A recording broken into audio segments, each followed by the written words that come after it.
Going to talk a little bit about my latest paper that I shared here, which is, you know, um, when teachers stop uh, reaching, is what I called it. What when teachers, run out of that their bag of tricks. And for me, this goes, if you sort of been following me, I have this sort of feeling about this underlying bias towards superiority that really I feel like undermines a lot of what we try to do in education. And um, it shows up a lot in particularly situations where you've run out of options. And with kids, particularly kids who are tough to teach, you might run out of, tricks. And it's really not a trick to help teach a kid. It's actually keeping a connection, establishing a relationship, being able to have what is called a learning conversation, a conversation about the learning, using that conversation like a mechanism. Um, but this topic of teachers kind of getting to that point and what they choose to do at that point when you have run out of ideas, you feel like you're failing. Um, because this is a very real experience, particularly for people who try to teach students who are neurodivergent in some way. Often, one of the reasons we point somebody out as neurodivergent is because they have some sort of an emotional or behavioral presentation that makes it difficult for them to deal with. Um, and we like to, when things don't go so well in the classroom, I shouldn't even say well in the classroom, to actually take it a step further and just think about natural human behavior. When things don't go so well for you, your first step is to either attribute it to, somebody else's fault, okay, or you attribute it to yourself. Both of those attributions actually have some really negative effects. I mean, if you're attributing to, in school, that classic attribution leads to students who think they can't learn from adults. I call it the Bart Simpson effect, where, like the kid is just so disconnected from the teacher, it's actually hard to kind of connect with them. And on the other side, it's, that internal, oh my gosh, it's all my fault. You know, this is why I'm such a big disability rights advocate, especially for neurodiversity, because you can get into your head and just be like, oh my gosh, I can't spell. I have difficulty communicating. I have some tick. I have something that people are going to see. They're going to, and it becomes a downward spiral. And even if you have people talking to you and trying to support you, it's hard to pull you out of that mind space. Um, and this article is about when that happens to teachers, because it could happen to anybody. And when you're a teacher and you're trying your best to move forward, what do you do when you feel like you're failing and you're not really sure where to go? Um, so I feel like this is a really important issue. It's actually part of the reason why I'm even bringing it up is I'm actually setting up a study for Frontiers on this phenomenon called adult centrism. And my my sort of hypothesis, actually, like for especially like I've noticed I got two AI people in here, like actually comes from AI. Okay, and just this idea that there are weights that cause us to make certain choices. And this idea of adult centrism is that teachers, when they reach the end of that process where they don't know quite what to do, well, some teachers fall back on this attitude, which we call adult centrism. Adult centrism is when you just devalue the students' opinions, their own communications about their own state, and this is when you see teachers practicing what's called bleak pedagogy. And bleak pedagogy is just a label that's thrown on this sort of, it's not an explosive, like you don't know what to do when you lose your cool and You end up, what we might call in psychology emotionally hijacked for a second there. What it actually manifests itself as is just cruelty. um, y- you know, either verbal cruelty, maybe physical cruelty. It leads parents to, or people who kind of drop into these adult-centric states to, deprive kids of food, shelter, love, like things that, if you asked them, is this something that you would do to a kid? They would probably tell you no. But for some reason, they end up doing these things. Um, there's a pretty big case going on right now here in the United States. Lacey something. I can't really remember what it is, but it's in the news, and it's fairly similar what I'm talking about. And so this adult centrism has been identified throughout the literature many, many times. And uh, what the mechanism has not really been very well established. So I'm going to make a stab at it and kind of throw out this sort of idea that it's a dislocation of the weighting mechanism, that people who fall into this adult centric um, trap or bleak pedagogy, they fall into it just because they don't value the student's opinion. They don't value what the information that is coming from the student.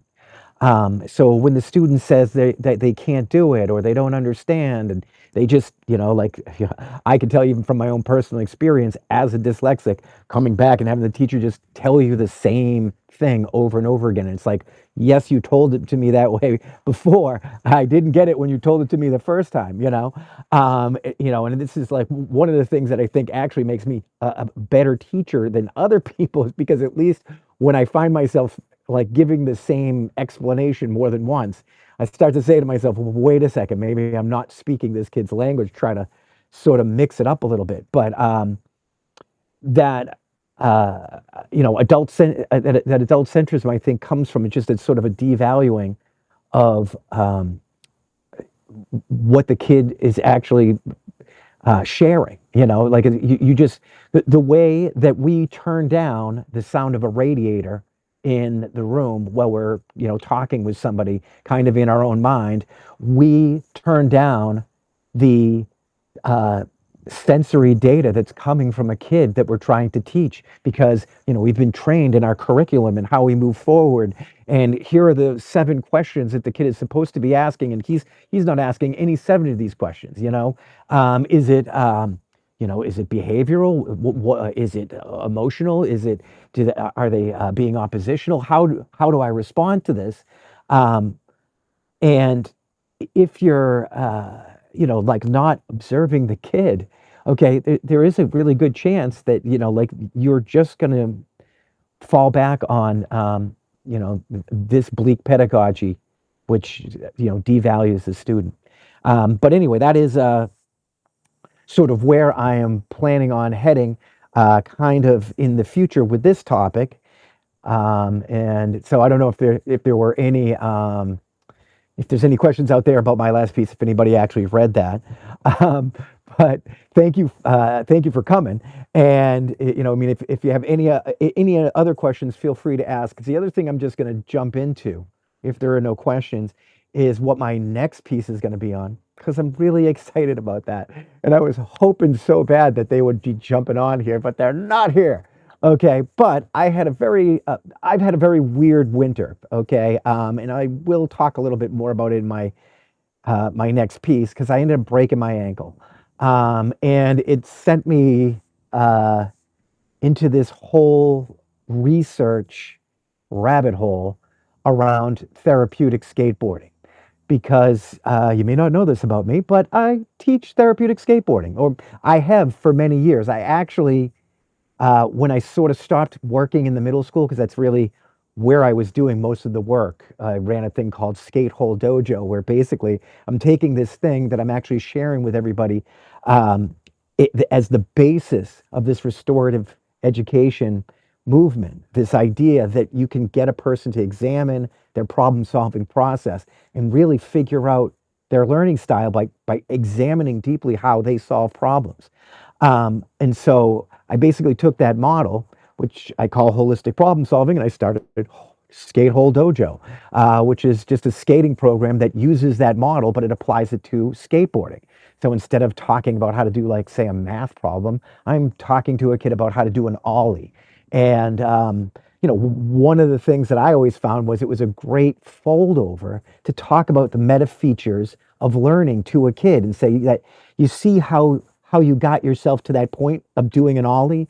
If you don't know what an ollie is, it's literally just being able to jump a board like off the ground.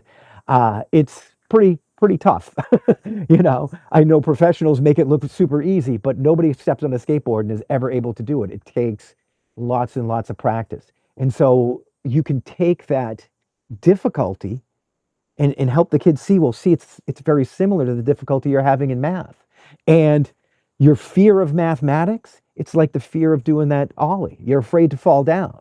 And so it gives you sort of this metaphorical level to really talk about problem solving and how it can relate to to other things that you're trying to learn and accomplish.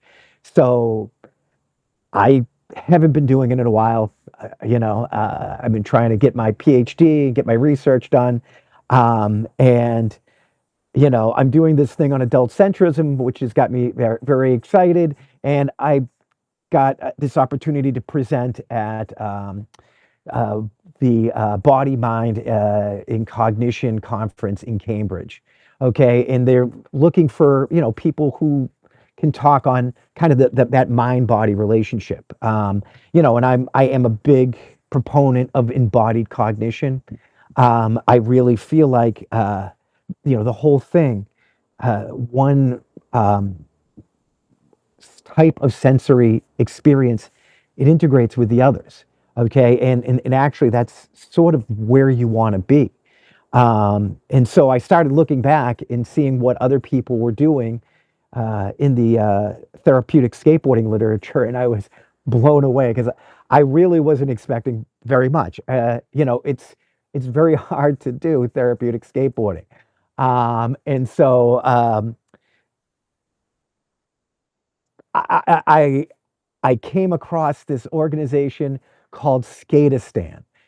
It is a it's a guy. His name is Oliver Porovich.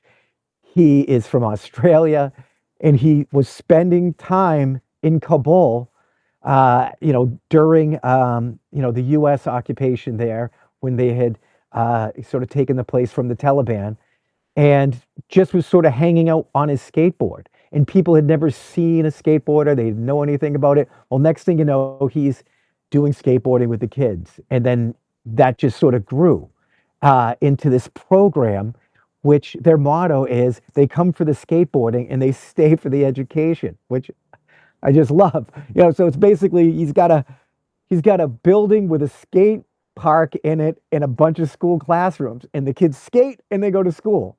Um, that would be my dream school.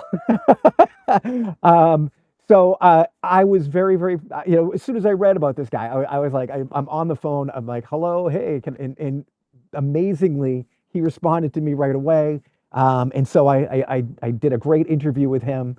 And I'm also in the process of actually looking at talking to other people in this space. There's, Cries Worley started this organization called A Skate, and she was the very first person that I got the term therapeutic skateboarding from. I called her up just to tell her about it because I'd been doing this thing with kids who have, really post-traumatic stress and some type of a learning issue, and I was finding it was really great at calming them down, getting them, when I share the paper that I'm about to share, I lay it out a little there because it goes to it speaks to Dr. Perry's neurosequential theory, where like that idea of an embodied cognition. It starts in the body. It starts in the brainstem. You got to get your body calm from the brainstem up before you can start accessing the frontal lobes and all that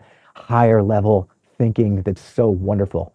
Um, but I'm going to be trying to reach out to Cries Worley, some of these other people, and hopefully put together what I think will be a fairly rigorous piece on therapeutic skateboarding, which is an area that I don't know if anybody else has even thought about really putting together a literature on this subject.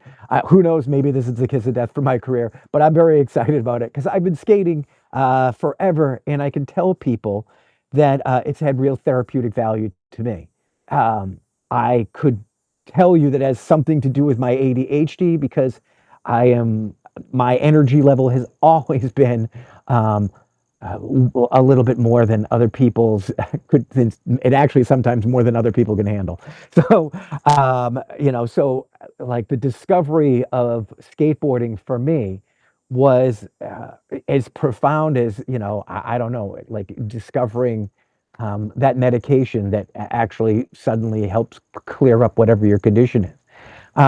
And so I'm very excited to actually be able to write on that subject and tell you all about this fantastic person from Skatistan. Maybe when I post this, I'll put some links to that. Um, but that is everything that I've kind of come through here. And as you can sort of see, my calm spot here in the garden, which is a little bit shady, it's starting to break up. If anybody has any questions, you can ask them now. If not, thank you so much for coming and helping me at least feel a little bit more confident about doing these because the last few have come through and I was so distorted. It's like, what am I doing wrong? I don't know, but I'm not going to stop until I figure it out because that's just sort of the way I run. Um, Thank you so much. All right, have a wonderful day.